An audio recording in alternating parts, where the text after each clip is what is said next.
क्षमता ना होने की वजह से जो है हम ये काम नहीं कर पाए। लोगों के सामने बड़ी ईमानदारी से यदि आप बातों को रखेंगे तो लोग उन्हें बड़ी आराम से समझ लेंगे। लेकिन आप जो है कुछ घाल-माल करके, कुछ लाग-लपेट करके और डिप्लोमैटिक होकर बातें करेंगे, तो लोग कुछ समय तक तो आपकी बात समझेंगे, लेकिन जब उनको उसके दुष्परिणाम झेलने पड़ेंगे, तो वो आपके प्रति जो है मैत्री भाव जो है वो नष्ट होने लगेगा। तो आप अपने दुश्मन जो है स्वयं से निर्माण करते हैं। इस बात को ले, नाक का सवाल लगा ले कि हमने जो है ये निर्णय लिया है, अगर हम इसको लेकर नहीं चल पाए, ये काम नहीं किया, लोगों ने अगर सहयोग नहीं किया तो ये काम नहीं हो पाएगा, नाक कट जाएगी। इस तरह की बातें रहेंगी तो फिर तो बहुत ही दूषित परिणाम आने वाले हैं। फिर तो साम, दाम, दंड, भेद, किसी तरह से लोगों को बरगलाना, किसी तरह से मूर्ख बनाना, उनसे धन किसी भी तरह से प्राप्त करना, इस तरह की बातें आ जाएंगी। फिर धर्म कहाँ रह गया? राधा स्वामी ट्रस्ट भी है एक बहुत बड़ा, तो उसमें भी मेरे मम्मी पापा को बेचारे अनपढ़ है, उनको मतलब कैसे भी करके तैयार किया। रोड हेड की जगह कम से कम 3 बीघे हड़प ली। मैंने कहा यार ये तो बड़ा दिक्कत वाला काम हुआ हम लोगों ऐसा को। ना हो कि आपने संदेह तो मिटाए नहीं और जय भीम प्रकाश जी को आप जानते हैं, उनको अच्छा समझते हैं, उनके दबाव में रहते हैं, तो फिर आपने जो है बस हाँ कर दी, ठीक है जी साहब, जो भी होगा मैं कर दूंगा, जो भी होगा कर दूंगा। ऐसा नहीं है। जब धम्मपथ ट्रस्ट जो है कोई भी काम करने जा रही है, उसको पूरी तरह से उसका विश्लेषण कर रही है, उसको पहले खुद छानबीन कर रही है कि वह काम कर सकती है या नहीं कर सकती है, किस प्रकार से करेगी, उसकी सारी योजना बना ली है। तो आपको भी चाहिए कि आप उस योजना को अच्छी तरह से समझें। बिना समझे जो है आप 1 रुपये की भी मदद ना करें। उचित नहीं है तो उन्हें भी बताएं कि आपका कार्य उचित नहीं है, आप गलत कर रहे हैं, आप इसको रोकिए, ताकि वे भी उस समस्या में पड़ने से बच सकें। साथी जो हैं जानकार हैं, अब हो सकता है कि उनके अंदर यह बात हो कि भाई मुझसे जो है जय भीम प्रकाश जी ने कुछ आर्थिक सहयोग की अपेक्षा की है, तो मैं उन्हें मना नहीं कर सकता क्योंकि जान पहचान का मामला है। तो ये जो चित्त की दशा है ये सही नहीं है। यदि आपको लगता है कि जो कार्य करने जा रहा है कोई भी व्यक्ति, जिससे कि आपसे वो आर्थिक सहयोग की अपेक्षा करता है और वह कार्य करना चाहिए, कार्य अच्छा है, उचित है, तो आपको सहयोग करना ही चाहिए। आपके पास सहयोग नहीं है तो कोई बड़ी बात नहीं है, आपके पास आर्थिक सहयोग करने के लिए क्षमता नहीं है, कोई बात नहीं है। आप बिल्कुल स्पष्ट बात कहें कि जय भीम प्रकाश जी, मेरे पास जो है आर्थिक सहयोग करने की बिल्कुल सामर्थ्य नहीं है, इसलिए मैं तो आर्थिक सहयोग नहीं कर सकता, लेकिन आपका कार्य बड़ा उचित है, आपका कार्य जो है सबके कल्याण के लिए है, तो उसमें मुझे सहयोग करना ही चाहिए। आप ये बताइए कि मैं किस तरह सहयोग कर सकता हूँ। तो ये जो स्थिति है चित्त की, ये बहुत सुंदर है। इसमें किसी तरह का लोभ नहीं है, किसी तरह का दबाव नहीं है और बिल्कुल स्वतंत्र होकर जो है वो एक बात कही है। तो उसके बाद जो है, जैसे कि मान लीजिए अब मेरे पास आर्थिक समस्या है, मैं 1 रुपया भी दान नहीं कर सकता, लेकिन मेरे साथ में इतने लोग जुड़े हुए हैं, इतने लोग मुझे जानते हैं, जब मैं उनसे उस कार्य की चर्चा करूंगा, उस सुंदर कार्य की चर्चा करूंगा, तो वहाँ से बहुत सारा आर्थिक सहयोग जो इकट्ठा हो सकता है और वह कार्य संपन्न हो सकता है। उसी में जीवन जीते हैं कि हमें मालूम ही नहीं पड़ता, हम कुछ भी किए जा रहे हैं, लेकिन कब राग उत्पन्न हुआ, कब द्वेष उत्पन्न हुआ, कब काम जागा, कब क्रोध जागा, पता ही नहीं चलता। और हम उसमें जो है काम करते चले जाते हैं और जब उसके दुखद रिजल्ट्स आते हैं, तब हमें लगता है कि अरे हमारे साथ में तो क्या घटना। 10 दिन के शिविर के बाद भी ऐसा नहीं है कि उन्हें ऐसा लाभ लगेगा कि बस अब तो उनकी ज़िंदगी बदल गई है। हाँ, ज़िंदगी बदल सकती है, ऐसा उनको एहसास हो जाता है। तो जिन लोगों को ऐसा एहसास हो जाता है, वो विपश्यना के मार्ग पर लगातार चलने का प्रयास करते हैं, और जो लोग लगातार चलने का प्रयास भर भी करते हैं तो उनको बहुत लाभ मिलने लगता है। अगर कोई आदमी दुकान खोलता है और उसे तुरंत सामान बेचने पर लाभ अर्जित होता है, तो वह लाभ जो है उसके लिए मोटिवेशनल होता है, प्रेरणादायक होता है। उस लाभ के सहारे वह पूरे दिन काम में लगा रहता है, बिना शिकायत किए, बिना थकान को महसूस किए। लेकिन यहाँ पर जो चित्त का काम है, अभी तक तो आपने कभी चित्त को देखा ही नहीं है। चित्त में कितने विकार हैं और चित्त कहाँ से शुरू हुआ, चित्त कहाँ तक जाएगा, इसकी जानकारी नहीं है। फिर चित्त पे जो काम कर रहे हैं, तो उसका आपको जो है परिणाम भी आपको समझ में नहीं आ रहा है कि कुछ मिल रहा है या नहीं मिल रहा है। पिछले 3 महीने से हम लोग लगातार विपස්සना कर रहे हैं, और पिछले 3 महीने से जो हम लगातार विपස්සना कर रहे हैं, उसमें अभी मुझे लगता नहीं है कि किसी साथी को ज़्यादा लाभ जो है महसूस हुआ होगा। तो इतनी स्लो 30 साल तक जो है आपने अपने मन को कहीं रोका ही नहीं, कहीं नियंत्रित ही नहीं किया। जैसा उसने चाहा वैसा उसको अपने करने दिया। जब उसको वैसा ही करने दिया है, कभी नियंत्रित करने का प्रयास ही नहीं किया है, तो उसकी आदत ख़राब हो गई है। अब उसकी आदत को सही करना है, तो उसकी आदत को अगर आप एकदम सही करेंगे, एकदम से आपने एक दृढ़ संकल्प लिया कि अब मैं 1 घंटे तक अपने मन में कोई बात सोचूंगा नहीं, तो संभव नहीं है। आपको जो है अपने मन के साथ थोड़ा चलना पड़ेगा, मन को बहलाना पड़ेगा, मन को फुसलाना पड़ेगा, मन से दोस्ती करनी पड़ेगी और उसको बोलना पड़ेगा कि भाई चल, थोड़ी देर तेरी मैं बात मानता हूँ, फिर थोड़ी देर तू मेरी बात मानियो। उस ऐसा करते करते जो है आप धीरे धीरे अपने मन को जो है आप एक प्रशिक्षण देंगे, ट्रेनिंग देंगे, ध्यान एक जगह लगाने का।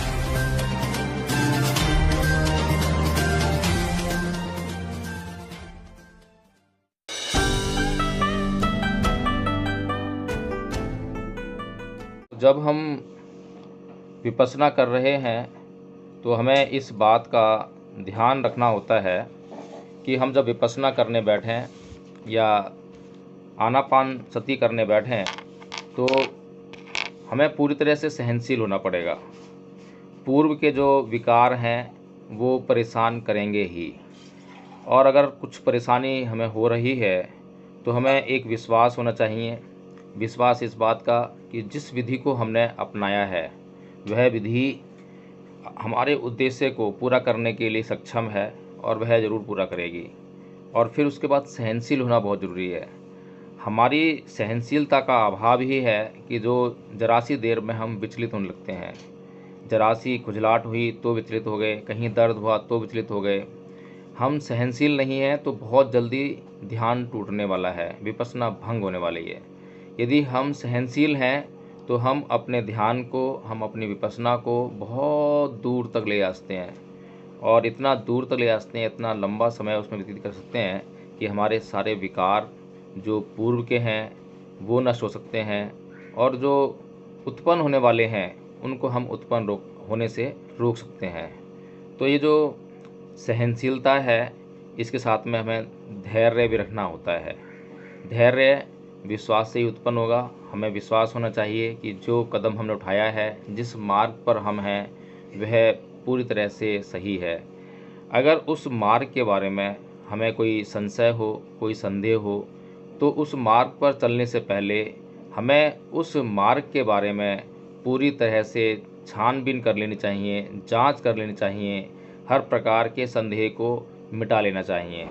जब आप उस मार्ग की अच्छी तरह से छानबीन कर लेंगे, संदेहों को मिटा लेंगे, फिर आपके भीतर उस मार्ग के प्रति एक विश्वास उत्पन्न होगा, और उसी विश्वास से आपके अंदर सहनशीलता आएगी, और धैर्य रख कर आप उस मार्ग पर चलकर आप अपनी मंजिल को पा सकते हैं।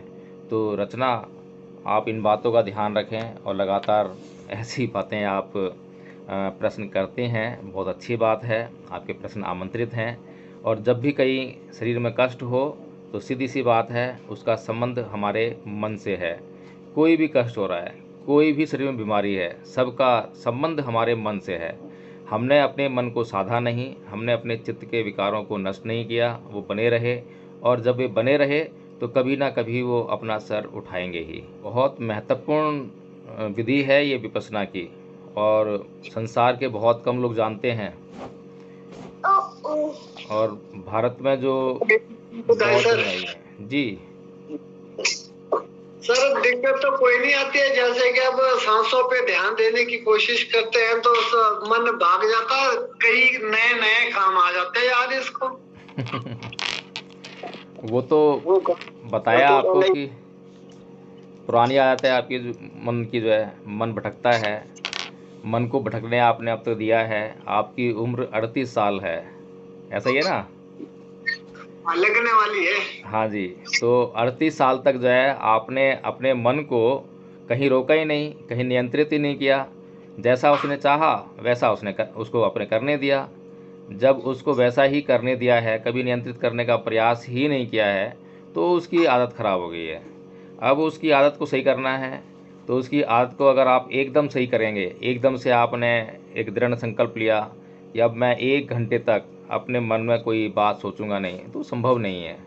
आपको जो है अपने मन के साथ थोड़ा चलना पड़ेगा, मन को बहलाना पड़ेगा, मन को फुसलाना पड़ेगा, मन से दोस्ती करनी पड़ेगी, और उसको बोलना पड़ेगा कि भाई चल थोड़ी देर तेरी मैं बात मानता हूँ, फिर थोड़ी देर तू मेरी बात मानी हो। उस ऐसा करते करते जो है आप धीरे धीरे अपने मन को जो है आप एक प्रशिक्षण देंगे, ट्रेनिंग देंगे ध्यान एक जगह लगाने का। जब आप उसको अपना मित्र बनाने में सफल हो जाएंगे तो वह आपकी बात मानने लग जाएगा, और जब वह आपकी बात मानने लग जाएगा तो आपका ध्यान एक जगह केंद्रित होना शुरू हो जाएगा।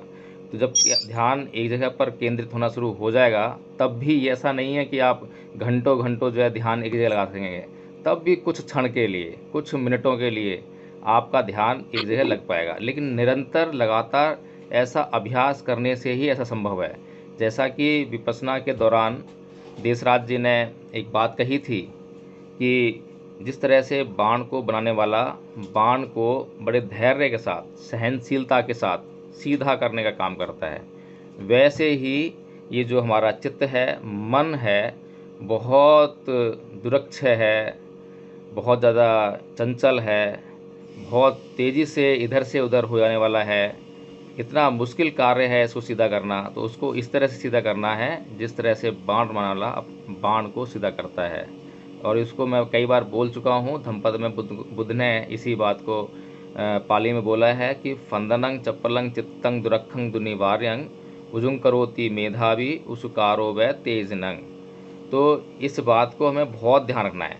जो काम हमने अपने हाथ में लिया है वो बहुत मुश्किल है, बहुत कठिन काम है, और कठिन काम को करने के लिए बहुत कम लोग तैयार होते हैं, और वो भी तब जब उन्हें कोई तुरंत लाभ नहीं होने वाला। अगर कोई आदमी दुकान खोलता है और उसे तुरंत सामान बेचने पर लाभ अर्जित होता है, तो वह लाभ जो है उसके लिए मोटिवेशनल होता है, प्रेरणादायक होता है। उस लाभ के सहारे वह पूरे दिन काम में लगा रहता है, बिना शिकायत किए, बिना थकान को महसूस किए। लेकिन यहाँ पर जो चित्त का काम है, अभी तक तो आपने कभी चित्त को देखा ही नहीं है। चित्त में कितने विकार हैं, और चित्त कहाँ से शुरू हुआ, चित्त कहाँ तक जाएगा, इसकी जानकारी नहीं है। फिर चित्त पे जो काम कर रहे हैं तो उसका आपको जो है परिणाम भी आपको समझ में नहीं आ रहा है कि कुछ मिल रहा है या नहीं मिल रहा है।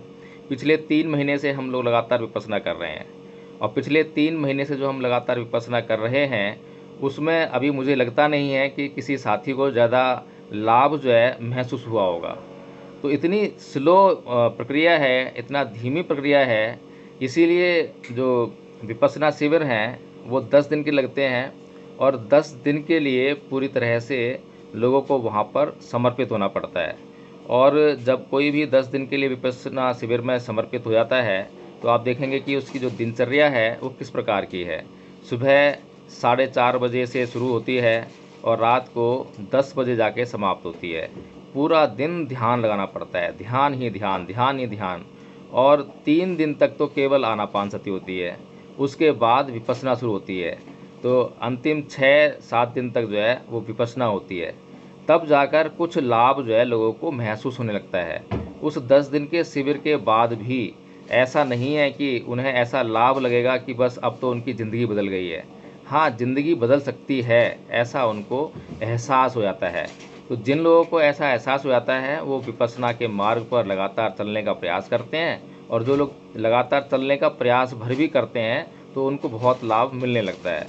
तो इसलिए बहुत स्लो प्रोसेस है, इसमें जो है विश्वास लेकर आएँ पहले तो, और विश्वास लाने के लिए हमें जांच की आवश्यकता होती है, संदेहों को मिटाने की आवश्यकता होती है।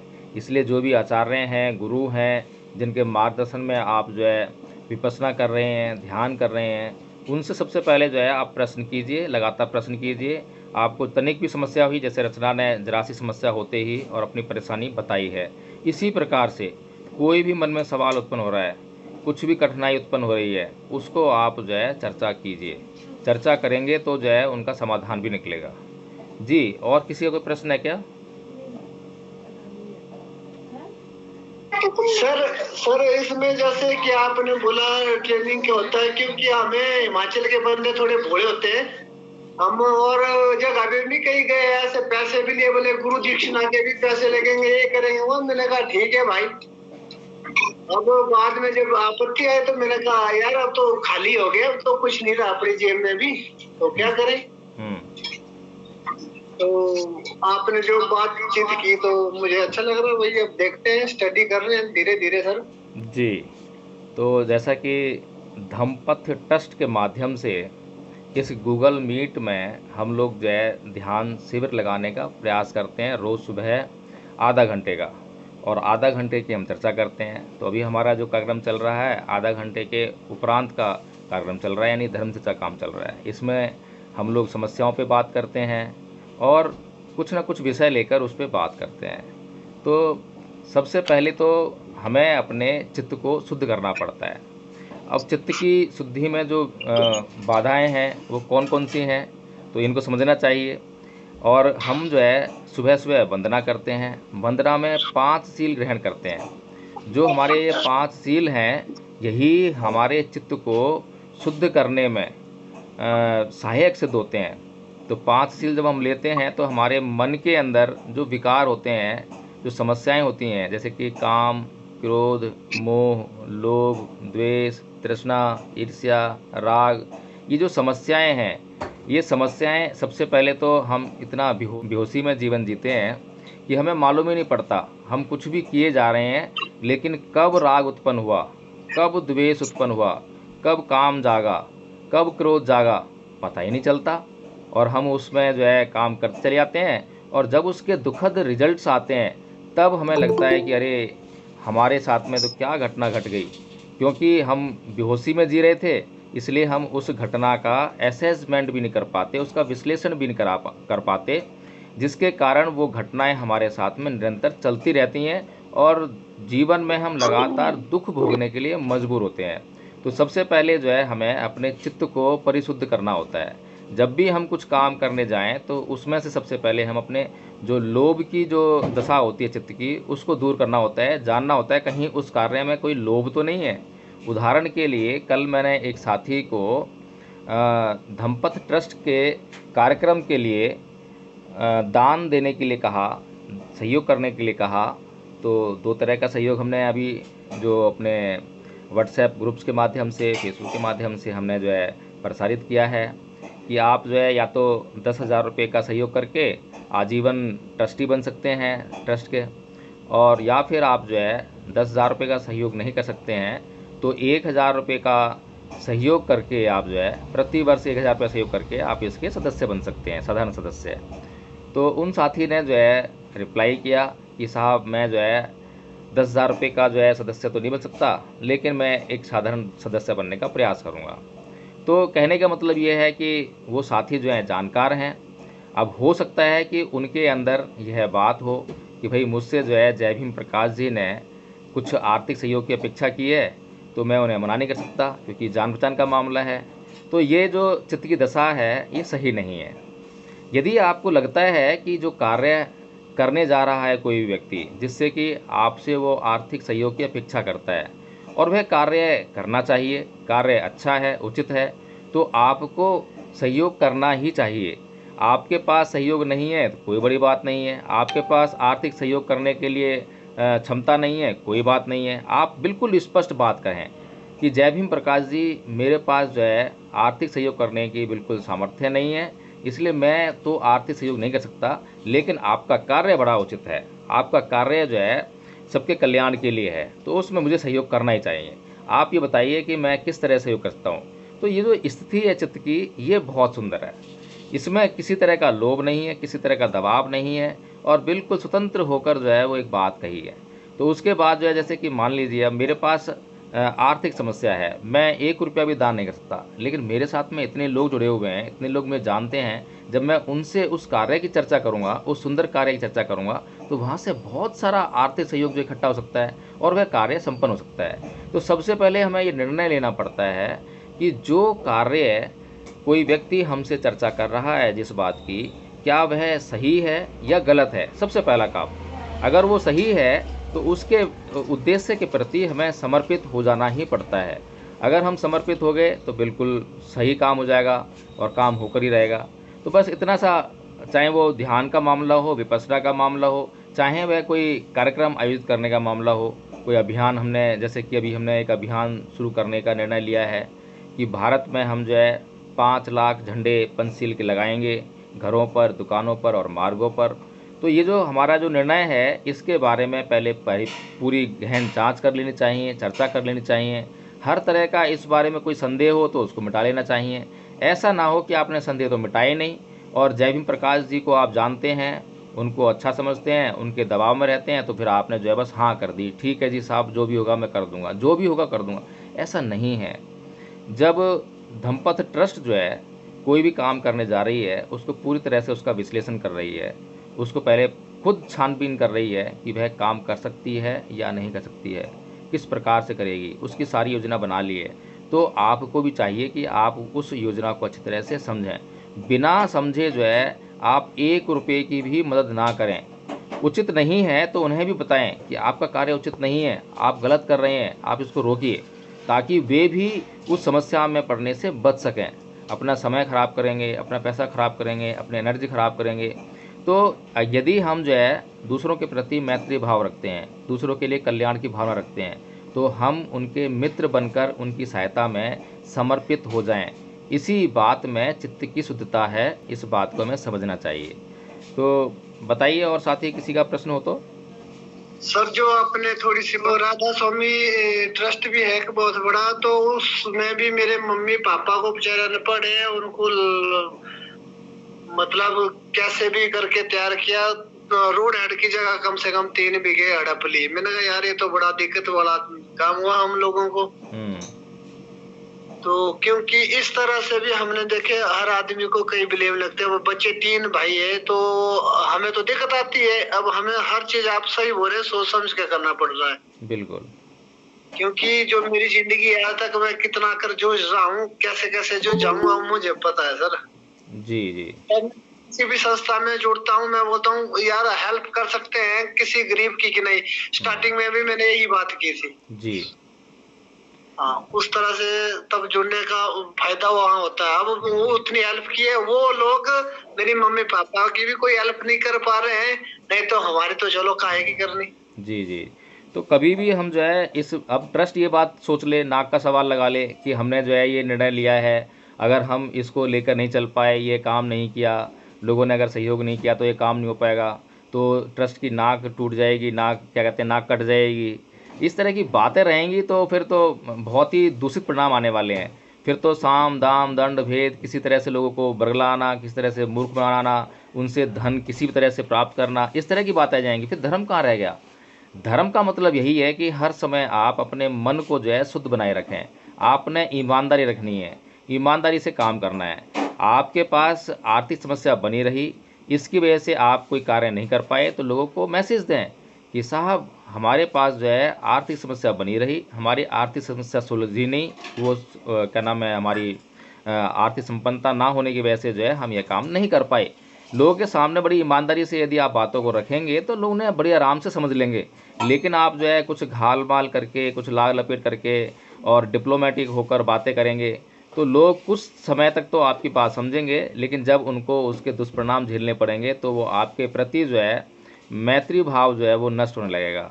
तो आप अपने दुश्मन जो है स्वयं से निर्माण करते हैं, इस बात को हमें समझना चाहिए। और मैं आप लोगों से अपेक्षा करूंगा कि जो ट्रस्ट ने जो काम अपने हाथ में लिया है उसके बारे में पूरी छानबीन करें, जांच करें, और यदि आप उसमें कुछ सहयोग कर सकते हैं या किसी से करवा सकते हैं तो वो चर्चा करें लोगों से जो है। और ट्रस्ट का बैंक अकाउंट जो है लगातार जो है प्रेषित किया जा रहा है, व्हाट्सएप ग्रुप में भी डाला जा रहा है। उसमें आपके पास जितनी भी क्षमता है, 2 तरह के सदस्य बन सकते हैं, ट्रस्टी बन सकते हैं और साधारण सदस्य बन सकते हैं। उसके अलावा अगर वो भी क्षमता नहीं है तो मात्र 100 रुपये का बैंक अकाउंट में ट्रांसफ़र करके आप एक रजिस्ट्रेशन पा सकते हैं कि भाई आपने जो है ट्रस्ट को 100 रुपये दान दिया है, और ट्रस्ट के पास जो है आपका अब जो है लेखा जोखा आ गया है, आपका नाम वगैरह आ गया है।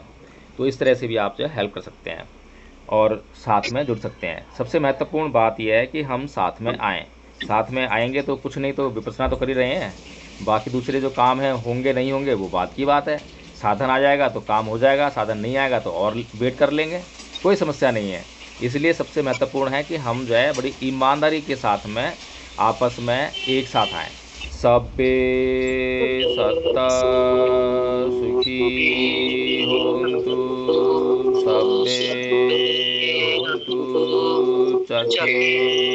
सुखिनो, सब्बे भद्राणि पश्यन्तु मा किंचित् दुःखमागम।